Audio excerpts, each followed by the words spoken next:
20 peso coin na pwedeng bilihin sa halagang 5,000 pesos. Tama po ang inyong narinig mga ka-altcoin buyer. Meron nga po talagang mga barya na mas mataas pa ang halaga at ang iba nga po dito ay doble o triple pa ang halaga nito sa kung ano po ang halaga value nito.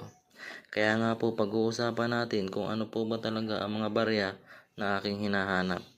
Kung interesado ka po dito, manatili po kayo at panoorin para malaman nyo na rin kung ano ang inyong dapat itago o itabi ng mga barya. Umpisahan po natin dito sa 10 peso coin BSP series, mga ka-altcoin buyer. Ang isa nga po dito ay napaka hard to find na at meron nga po itong value. Kagaya po nitong 10 peso BSP series na ito na pwedeng umabot sa halagang 1,500